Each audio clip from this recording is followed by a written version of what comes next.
Hello boaters, welcome to Narrowboat Journeys. My name is Phil, and at the time of recording this I've lived aboard my narrowboat as a continuous cruiser for over 34 years.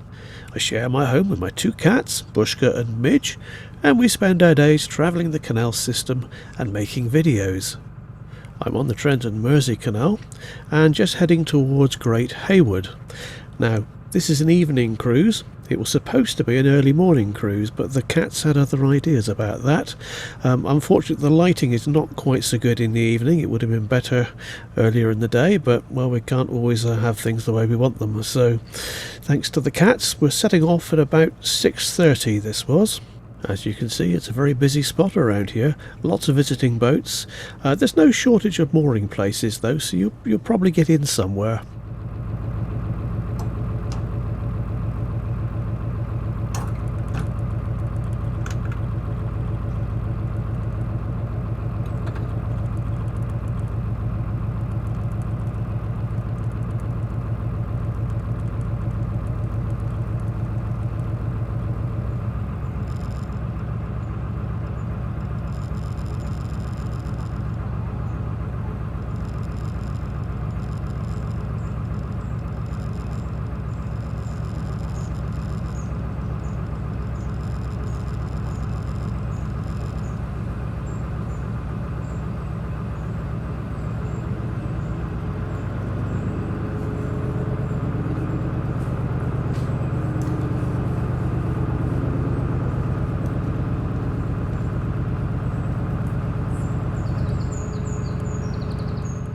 On the left here we've got 2-day visitor moorings, and just after that moored boat there, just around the corner, we've got Haywood Lock.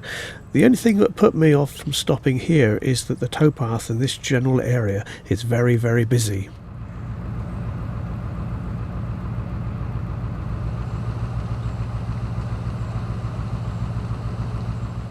There were a lot of boats moving today, and I was hoping that it would quieten down in the evening, but there were still 2 boats waiting to come down.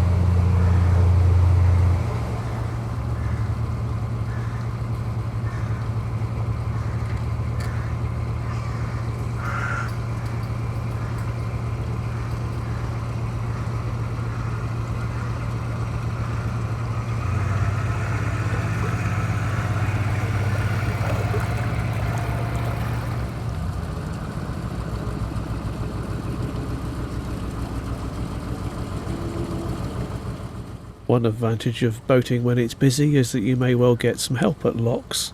However, that doesn't always work out well, because sometimes the people helping you don't really know what they're doing. In this case though, these people were lovely.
This is another stretch of busy visitor moorings, which leads right up to Great Haywood Junction.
And here is Great Haywood Junction. Turn left for the Staffordshire and Worcestershire Canal. I'll go straight on to carry on up the Trent and Mersey. But I'm going to turn left, but I'm not going to do that straight away, because I'm going to go just past the junction and stop here where there's water points and rubbish disposal.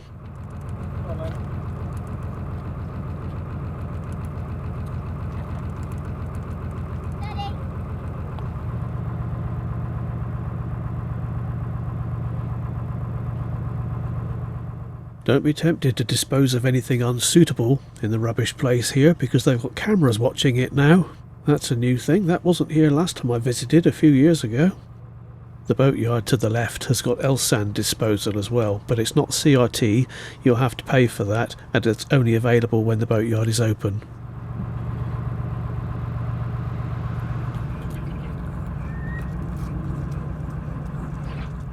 Right, so I think the best way to go about this manoeuvre is I'm dragging the boat backwards now by the centre rope, and when we've gone back a bit I'll shove the back end of the boat out and then jump on and try and turn it into the junction. It's much easier when it's quiet and there's no wind and there's not loads of people watching you. In the field over to the right there's a campsite, so you may end up with quite an audience if you're not careful. I'll show this turn in real time so you can just see what it entails.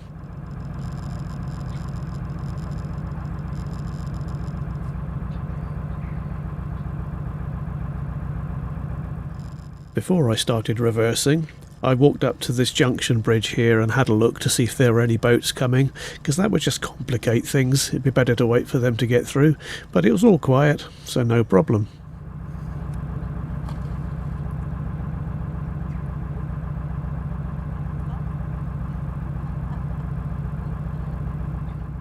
Right, time to shove the back end of the boat outwards. It's always a good idea to give the boat a good shove now and again. It saves you messing around with lots of engine work and messing around with the tiller. A good shove gets a lot done. We're all ready to see it will just float out across where I want it to go anyway. I put the engine in reverse and now we just let it drift back until I've got room to turn. It's a totally different ball game though if it's windy. That can be interesting.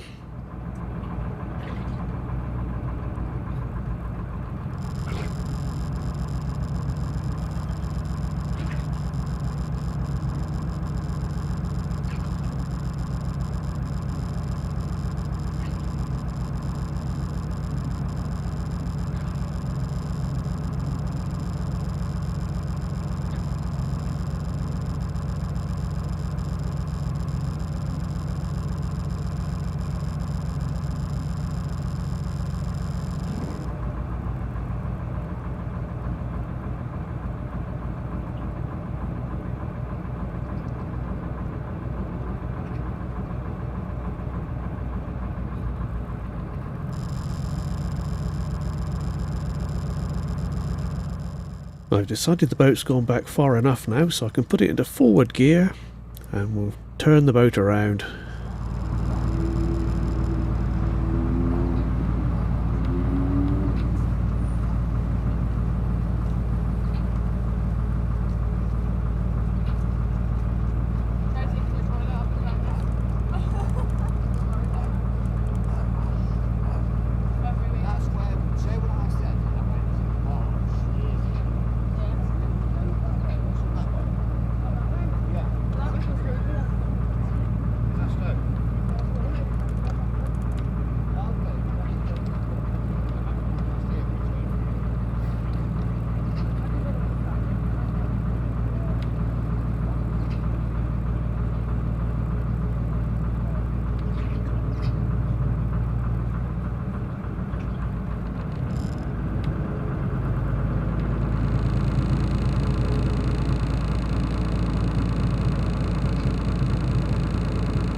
There's not many tents in the campsite over there tonight. Back at the weekend it was packed out.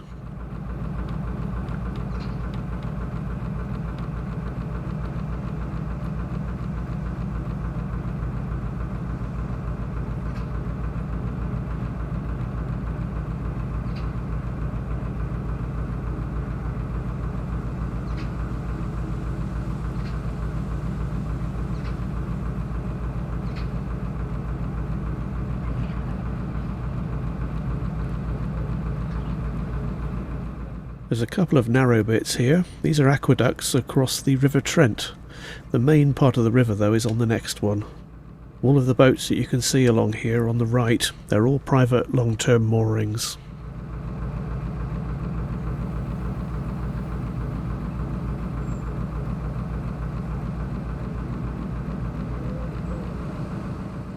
If I'd been able to move as planned this morning, then the sun would now be behind me and not staring right down into our faces. It doesn't make for the best video, but well, there's nothing I could do about it.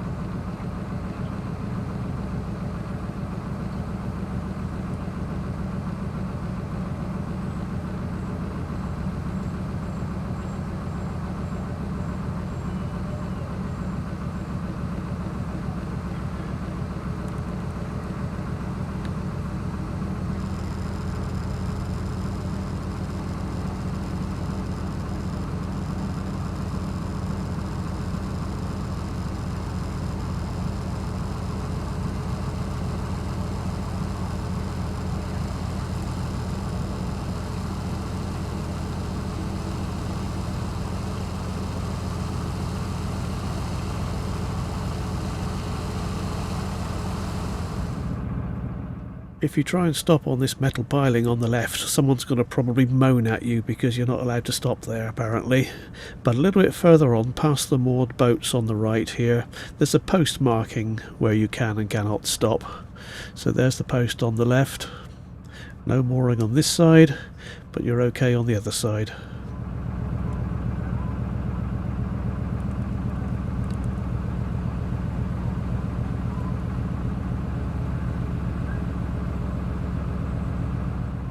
I've never stopped here, but it does look like a nice shady spot if it's hot weather.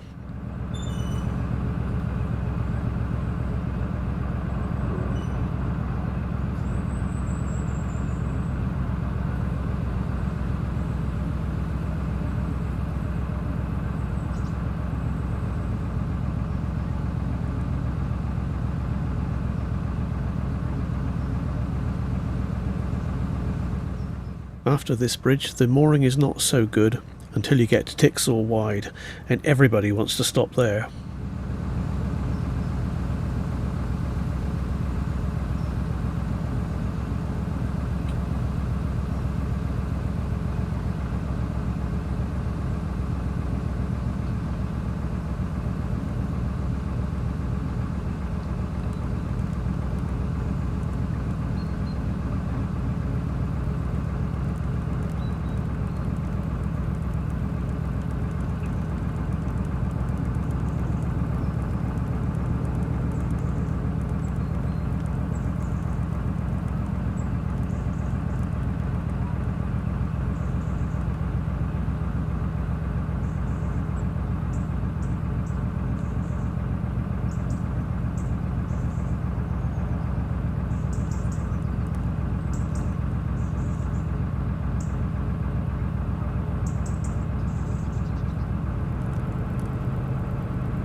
There's nothing like a bit of metal piling to attract lots of boats.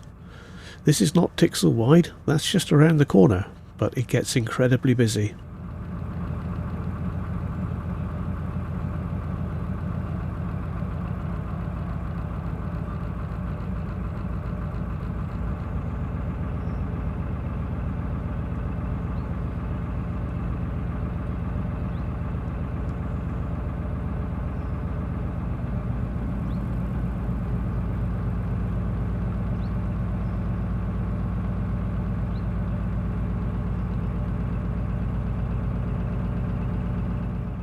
As you can see, the canal gets very wide here, and that's why boaters love it.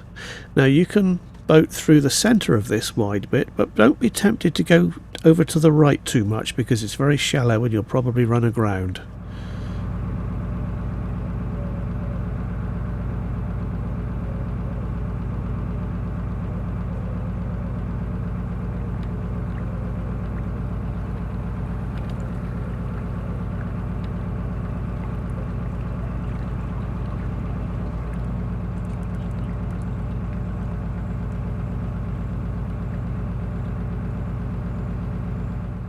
I've moored up here in the past, but I'm not really planning on doing that this evening. I'm going to go on a little bit farther because the canal just around the corner, although it's not wide anymore, it's really pretty and it's a nice place to stop, so I'm going to carry on a bit farther.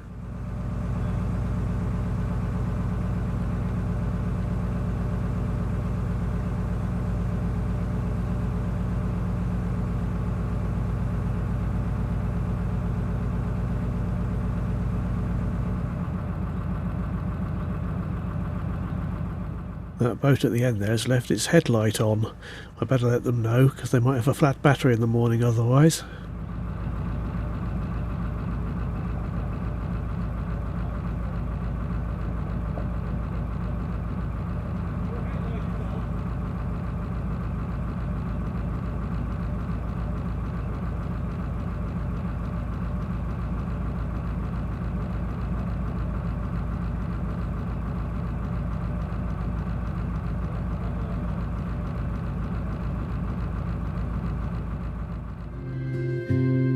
I hope you enjoyed this video.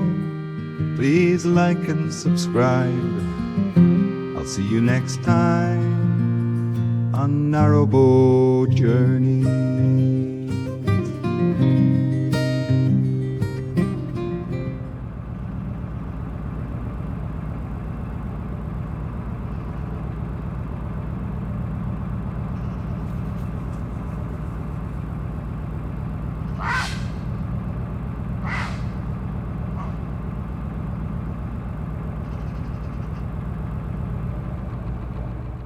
Well, I think this will do. When you moor up, be careful not to moor under any leaning willow trees. Willow trees especially, they can just fall over. It doesn't even have to be windy in the summer, they'll just crash down, so it's always better to watch out for them. Have a look around before you moor up and see if anything's likely to be a possible problem.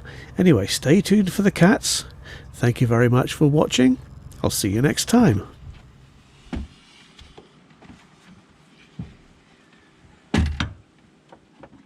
Oh, it's time to let the cats out.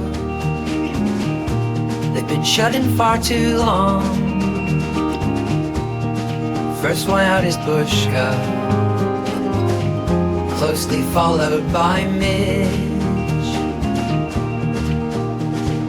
Come on boys, out you come. There's lots to see and do. Come on boys, out you come. You probably need to poo. Thank you for watching.